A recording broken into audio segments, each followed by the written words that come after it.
Yes, karibu sana mwanahabari katika chaneli yako hii ya YouTube kupata taarifa mbalimbali ambazo zimeweza kutokea ndani na nje ya mipaka ya nchi ya Tanzania. Leo hii tuko na taarifa kutokea nchini Urusi na huko nchini Ukraine, ambapo taarifa zaidi zimeweza kuthibitisha kwamba Zelensky alisimamia mashambulizi dhidi ya vituo vya ndege vya Urusi. Vyanzo vya usalama vya Ukraine vimeweza kusema hivyo. Taarifa zaidi tutazipata hapa mwanahabari, lakini kabla tujaendelea kujua nini ambacho tumekuandalia siku ya leo, usisahau kubonyeza alama na subscribe ili uweze kuwa mwanafamilia. Nasema asante kwa wale ambao wameshasubscribe na kuendelea kuwa mwanafamilia.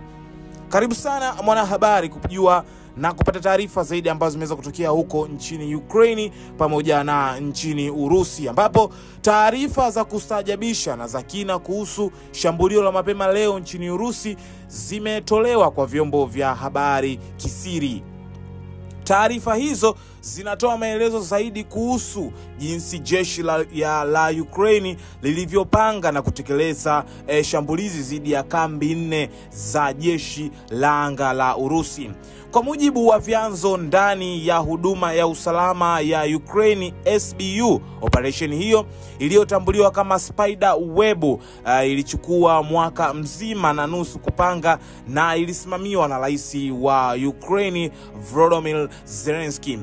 Aidha, vyanzo hivyo katika kitengo hicho vimesema kwamba ndege zisizo na rubani za aina ya FPV vilivyotumiwa na kitengo hicho cha SBU zilirushwa angani na kufuatwa baadaye na majumba yaliyo kwenye magurudumu yaliyotengenezwa kwa mbao.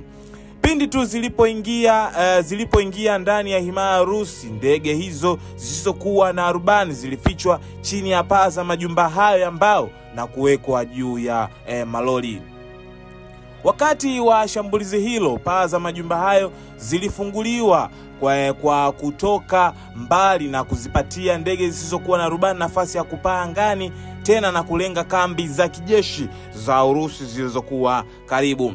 Picha za video ambazo zimetolewa zinaonyesha ndege hizo zisizokuwa na rubani zikitoka kwenye paa ya mojawapo ya malori yaliyobeba majumba ya mbao. Ukraine inakadiria kwamba hasara iliyopatikana ni ya thamani ya dola bilioni 2 sawia na pauni bilioni 1.5. Ukraine ililenga kuharibu silaha aina ya Tu-95 ambayo ni silaha kubwa zaidi ya kurusha mabomu inayofahamika kama BIA. Tu-22M3 silaha inayorusha mabomu kwa masafa marefu, na A-15 ambayo ni ndege ya kutahadharisha majeshi mapema kwamba kuna tishio linakaribia. Katika hatua nyingine, mkuu wa jeshi la ardhini nchini Ukraine Jenerali Mikhailo Drapchi amejiuzulu kutokana na shambulio la kombola aina balistiki kutoka Urusi ambao lililenga na kuharibu kambi za mafunzo ya kijeshi ya Ukraine mapema Jumapili hii, ambao wanajeshi 12 waliuawa.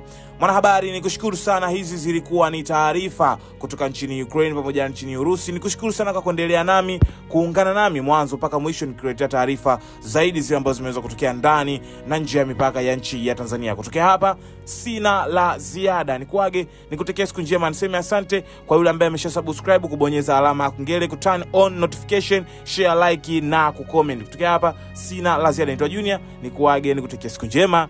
Bye bye.